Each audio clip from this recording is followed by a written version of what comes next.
everyone, and welcome back to Babbling on About 5. Today we will be talking about Season 1, Episode 7, The War Prayer.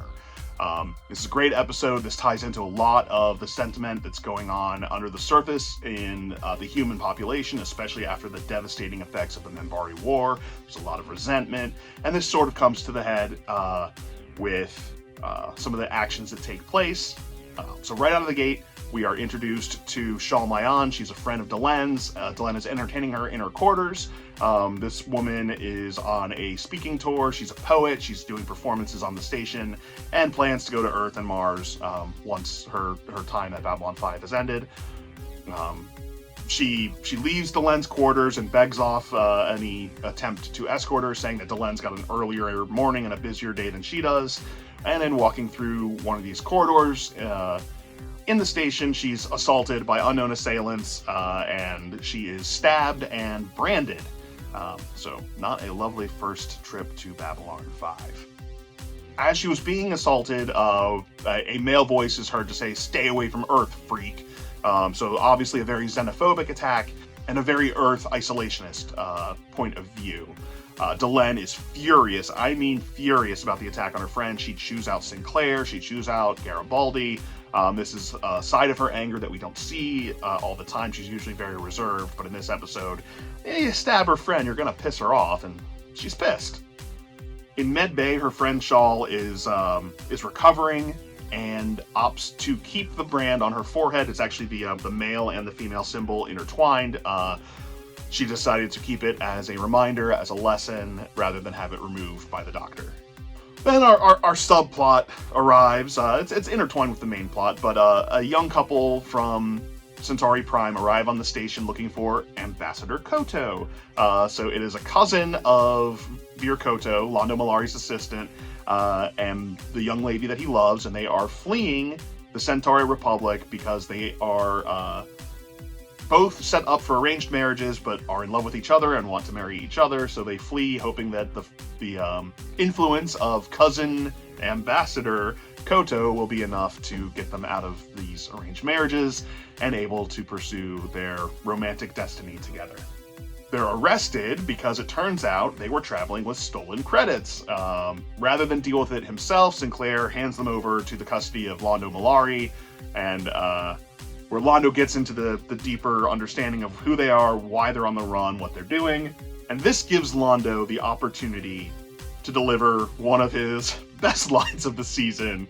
I'm going to try to show it here. If when I upload it I get a copyright strike, you will see me doing the line rather than Londo. Londo does it a million times better, or I should say Peter Jurassic does it a million times better. Love? What does love have to do with marriage? So, if you recall back to a few episodes ago, Born to the Purple, we see that while Londo is in some number of marriages, he is in love with Adira, and they have. It shows us that Londo's opinion of love is something that doesn't necessarily confine itself or even exist within the marriage. That it's something altogether separate. And that's how he sees it. He's very cynical about marriage and still romantic about love, but doesn't see where the two intersect at all, at least not as a Centauri. We do sort of stick that landing when he shows Vir the photos of his three wives. I believe it was Death, Plague, and Pestilence. It was something, loving like that. So Garibaldi finds a potential suspect for the attack on Shalmayan, and we're hearing a lot of the anti-alien, pro-human, pro-Earth rhetoric out of this guy. He seems like a really likely candidate. They bust him with a knife, so that's contraband. They're able to arrest him and check the knife for any DNA, any Minbari DNA, see if maybe he's the assailant. Meanwhile, Sinclair goes down into the alien sector, the non-oxygen breathing environment, and wants to catch Ambassador Kosh up with the goings-on of the station, let him know, as a courtesy, this is what's going on, and you get to see how very standoffish and uninterested Kosh is in what's going on the station. The only thing that seems to contradict that, however, is that on this floating viewer, he's watching what appears to be videos of Earth history, Earth culture. So while he claims to have very interest in the affairs of other races, he is studying the human race. It's been a while since we've seen Ambassador Kosh. He's kind of been in the background for a little bit, so just a little glimpse there at what our Vorlon friend has been up to. After his meeting, Sinclair brings up what sort of seem like plot holes in the pilot for Babylon 5, that, these beings, these powerful Vorlons, are in encounter suits. How could a contact poison have done anything through an encounter suit? What's going on here? This doesn't really make sense. So it's clear that Sinclair has some growing doubts or growing suspicions about the nature or the intentions of the Vorlon. So meanwhile, Tess proved the lack of guilt of the man that they have in custody, so they release him under heavy surveillance, hoping that they're able to find him connecting with one of these anti-alien pro-human groups. Now, earlier in the episode, a handsome man named Malcolm had run into Susan on the station. They appear to be former lovers. Seems to be a trend this season. A lot of those keep popping up on the station for our friends there. So now they've connected over dinner. They're catching up. We hear a bit of their story, how Ivanova followed her career, which led her to Io, away from their relationship. And Malcolm reveals that, I've taken employment here on the station. I'm setting up residence, so all that's great. I'm hoping that also means that you and I are going to reconnect and rekindle what we once had. It's sort of left open-ended. Will they not? It seems to be leaning in a positive direction, but it's hard to say at this point. So now our young lovers from Centauri Prime decide that with all of this anti-alien activity going on in the station, it would be a great time for a rendezvous in a dimly lit corridor.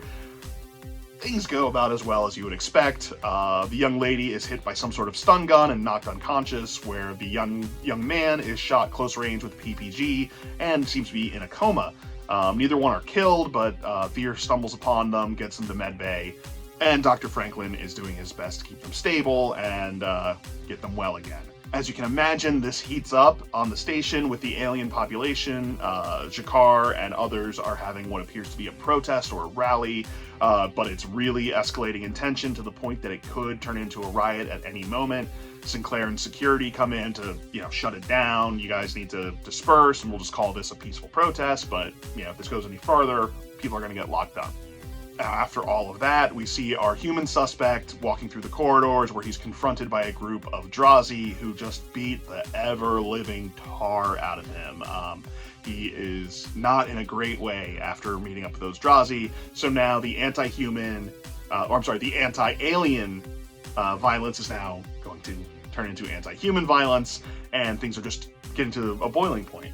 As this man is recovering, he's under surveillance, and we see that Malcolm comes to visit him. They have a conversation, but since he's being surveilled, they're able to overhear it, and Sinclair, Ivanova, and Garibaldi all agree to kind of, trap this guy, use Ivanova's relationship with him as an entry point for Sinclair to gain his trust, to try to work his way into the organization, to figure this thing out, get it off Babylon 5, make it stop. Ivanova agrees to the plan, but only on the condition that she can be there when they bring him down.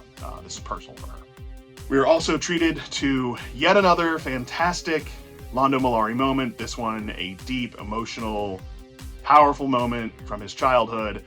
Let's risk one more copyright strike. My shoes are too tight. Excuse me? Something my father said. He was old. Very old at the time.